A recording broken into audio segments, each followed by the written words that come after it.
All right, ladies and gentlemen, welcome. Let's talk about what this little ball does to our brain. This little ball doesn't move like any other sport. Baseball, it's moving all the time. Basketball moving, football moving, soccer moving, tennis moving. Golf, it only moves when after we hit it. So baseball, ball's moving to you. Tennis, the ball's moving to you, or it's moving to hit. So there's a reaction there that makes the game still challenging, but a little easier because the ball, once it's sitting still, we feel in our brains that we have to really help the ball. So let's just say, for instance, if you're a baseball player and you're 3 for 10 in batting, that means you're batting 300. That's pretty good. Unfortunately, though, if you only hit 3 out of 10 good shots in golf, it doesn't add up to a very good score. So because the ball moves, there's more room for error.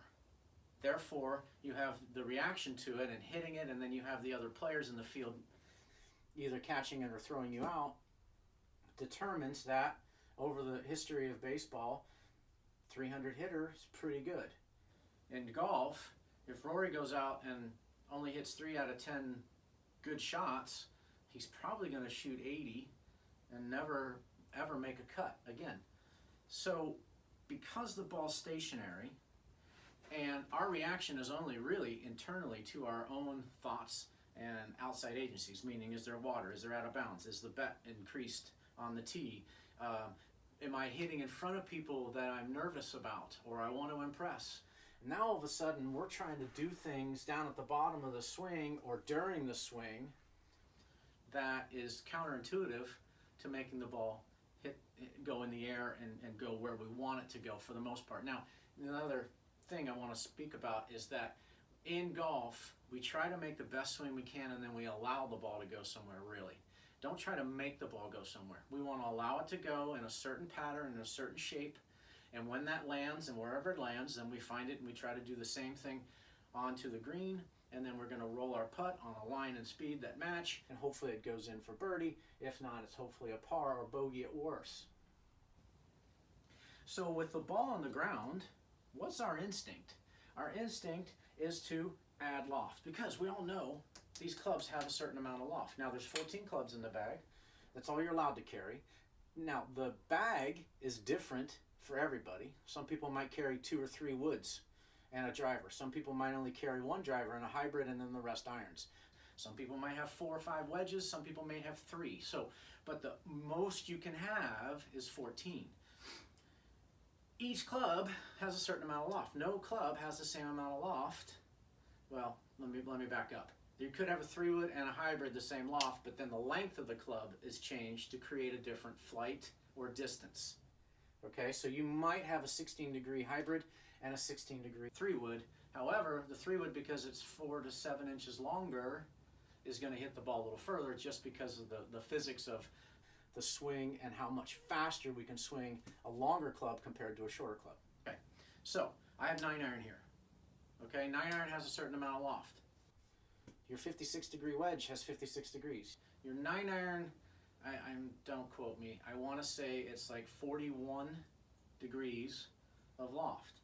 So 41 degrees of loft, and if you can do this trick at home, if you just stand on the face of your iron, that would be your trajectory in a perfect world of your 9-iron. So let's say, for instance, you're out playing by yourself and you want to say, I've got a mound here that I have to hit over. I have a bunker I'm in and I got to hit it up and out. Just set it in the bunker, step on it gently and go, well, that line should make it over that if I hit it correctly.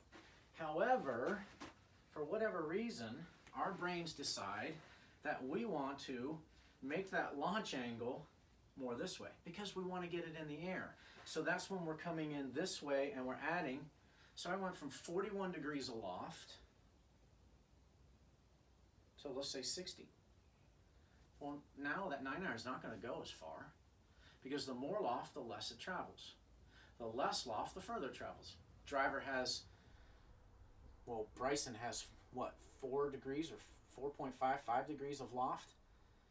So that's obviously going to go further, and it does. His sand wedge, right, his lob wedge probably has 60 degrees. That's going to go much shorter. Plus, it's shorter in length. Remember, longer the club, further it's going to travel. Shorter the club, shorter it's going to travel. Shorter has more loft, longer has less loft. And again, back to this motion of trying to help it in the air. Where's my force going? Back, I'm going to stay back here, and I'm probably either going to hit it heavy or my timing's perfect, and I'm going to click it right underneath the ball. I'm going to get this leading edge right underneath the ball, but unfortunately I added a ton of loft, which is going to make the ball go high and maybe even most likely to the right. So with every piece of loft or every club that has different loft, if we can have a similar ball position for that club, so 9-iron is going to be off the right pectoral or inside the sternum, and we strike the ball with the wrinkles in the trailing wrist correctly, that's what my feel is. And so now if I just sold that club on the ground, so that would be a little bit, now that would be close to sold, but the sole of the club, if we set that down, you can see the forward shaft lean is right there. If we start to get this to even perpendicular to the ground, we're going to add a little bit of loft, and this is okay. This is how some of the better ball strikers can hit the ball super high but still far. But I want you to feel like we're in this position at impact to give you the maximum amount, and also just learn what that feeling is with the wrinkles in the trailing wrist and the rotation of that trailing thumb going into the lead hip. So if our ball position is the same and we're coming down more in this position, we're going to have a more consistent strike, which then starts to create a certain pattern that we can count on.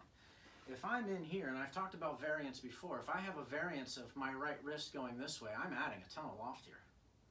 I'm not adding any loft. Now I'm only adding a little bit of rotation. So our distance is going to be very similar. However, our dispersion now is only going to be maybe a little bit left, maybe a little bit right, instead of short, then long, and right, and left, and fat, and thin, and now the game becomes a little bit difficult. Now we're back to that 3 out of 10. I want you guys to be 7 to 8 out of 10, and that's how we can get into this position and start seeing that ball travel a lot better. So ball position center, the ball, don't let it lie to you. Don't let it make you feel like you have to do something to it. If we can all just feel that motion with the trailing hand down into the ball, ball position changes, impact position changes only because of where the ball is, not because of what the right wrist or the trailing wrist is doing.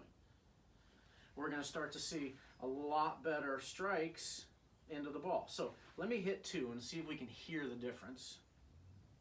First one, I'm going to add some loft. See, I hit that a little heavy.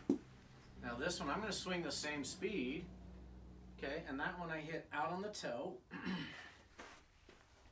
I hit that one out on the toe, and it was heavy, so it wasn't going to go nearly the distance I want, and if there was any trouble, I had to carry it over, and that's another thing. If we have carry, we have to hit it over water, have to hit it over bunker, have to hit it in the air a long way, that's when our brain starts to tell us we need to lift, and that's what happens.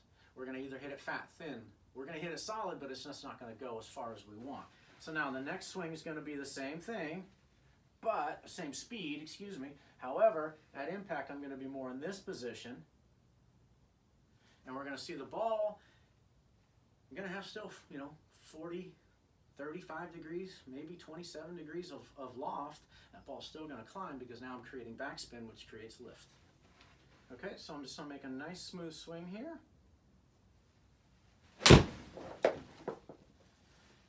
It's interesting.